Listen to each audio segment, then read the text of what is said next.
আপনারা জানেন যে গত 15 মাস যাবৎ বাংলাদেশ সেনাবাহিনী বেসামরিক প্রশাসনকে সহায়তায় আইন শৃঙ্খলা রক্ষা কাজে নিয়োজিত রয়েছে। এর পাশাপাশি হারিয়ে যাওয়া অস্ত্র, গোলাবারুদ উদ্ধারে এবং চিহ্নিত সন্ত্রাসীদের গ্রেফতারেও আমরা অভিযান পরিচালনা করছি। এ যাবৎ আমরা শতকরা 81% হারিয়ে যাওয়া অস্ত্র উদ্ধার করতে সক্ষম হয়েছি এবং শতকরা 73% হারিয়ে যাওয়া গোলাবারুদ আমরা উদ্ধার করেছি। আমরা 19,000-এর উপরে অপরাধীকে গ্রেফতার করেছি, যাদের মধ্যে কিশোর গ্যাং, ডাকাতি, চাঁদাবাজির অপরাধ উল্লেখযোগ্য। আমি জানি আপনারা অবগত আছেন, তথাপি গত 2 মাসে আমাদের কিছু উল্লেখযোগ্য সাফল্য আমি আপনাদের সামনে তুলে ধরতে চাই। বাংলাদেশ সেনাবাহিনী তার অভিযান পরিচালনা করে বেশ কয়েকজন শীর্ষ সন্ত্রাসীকে গ্রেফতার করেছে। কিছুদিন আগে আমরা গোয়েন্দা তথ্যের ভিত্তিতে বিমানবন্দর রেলওয়ে স্টেশনে একটি তল্লাশি অভিযান চালাই এবং বিপুল পরিমাণ আগ্নেয়াস্ত্র এবং গোলাবারুদ উদ্ধার করতে সক্ষম হই। এই গত 2 সপ্তাহে আমাদের পরিচালিত অভিযানের মাধ্যমে উদ্ধারকৃত শতাধিক ককটেল বাংলাদেশ সেনাবাহিনীর বম ডিসপোজাল দল নিষ্ক্রিয় করেছে। আপনারা জানেন যে এর পাশাপাশি আমরা গত জুলাই অভ্যুত্থানে আহতদের নিয়মিত চিকিৎসা সহায়তা প্রদান করছি। এ পর্যন্ত আমরা 5,338 জনকে বিভিন্ন সেনানিবাসের যে সিএমএইচ রয়েছে সেখানে আমরা চিকিৎসা দিয়েছি এবং এই মুহূর্তেও 27 জন আমাদের ঢাকা সিএমএইচে চিকিৎসাধীন রয়েছে। দেশের অভ্যন্তরে সাম্প্রদায়িক সম্প্রীতি বজায় রাখার পাশাপাশি আমরা কূটনৈতিক ব্যক্তিবর্গ এবং দূতাবাসগুলোকে নিরাপত্তা প্রদান করে যাচ্ছি। প্রিয় সাংবাদিকবৃন্দ, সমরে আমরা, শান্তিতে আমরা, সর্বত্র আমরা, দেশের তরে, এই মূল মন্ত্রকে ধারণ করে বাংলাদেশ সেনাবাহিনী প্রতিটি সদস্য দেশের সার্বভৌমত্ব রক্ষায় বদ্ধপরিকর।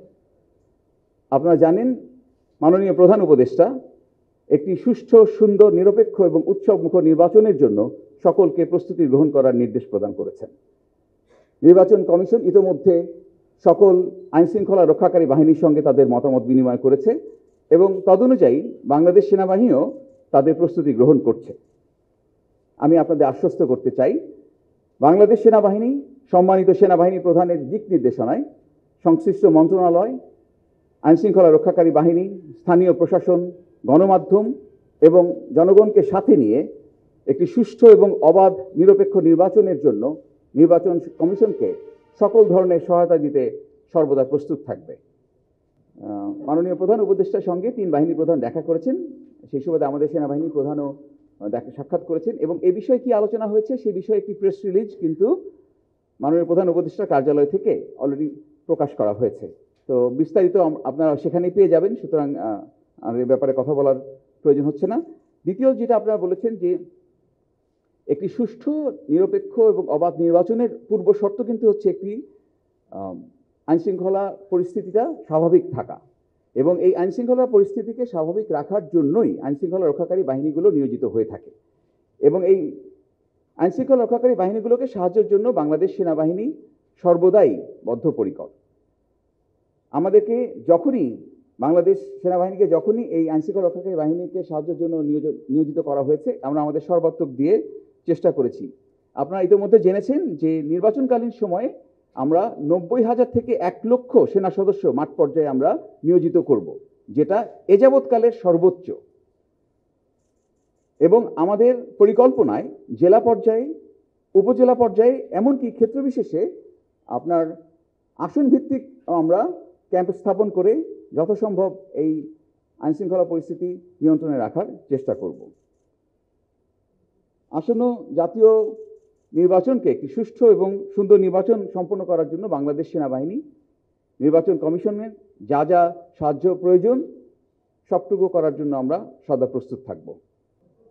আমি আবারও বারবার করে বলতে চাই যে মাননীয় প্রধান উপদেষ্টা একদম পরিষ্কার করে বলেছেন, একটি সুন্দর, সুষ্ঠু এবং উৎসবমুখর নির্বাচনের জন্য সকলকে উনি তার উপদেশ দিয়েছেন এবং তদনুযায়ী কাজ করতে বলেছেন, নির্দেশনা দিয়েছেন। নির্বাচন কমিশন একাধিক বৈঠক করছেন, প্রতিনিয়ত তারা দেখছেন আপনারা যে তারা বিভিন্ন সংগঠনের সঙ্গে তারা বৈঠক করছেন, মত বিনিময় করছেন, আইনশৃঙ্খলা রক্ষাকারী বাহিনীর সঙ্গে মত বিনিময় করেছেন, আমাদের সঙ্গে মত বিনিময় করেছেন এবং তদনুযায়ী কিন্তু আমরা সেনাবাহিনীর পক্ষ থেকেও একটি সুষ্ঠু নির্বাচনের জন্য সকল ধরনের প্রয়োজনীয় যে ব্যবস্থা সেটা আমরা নিচ্ছি।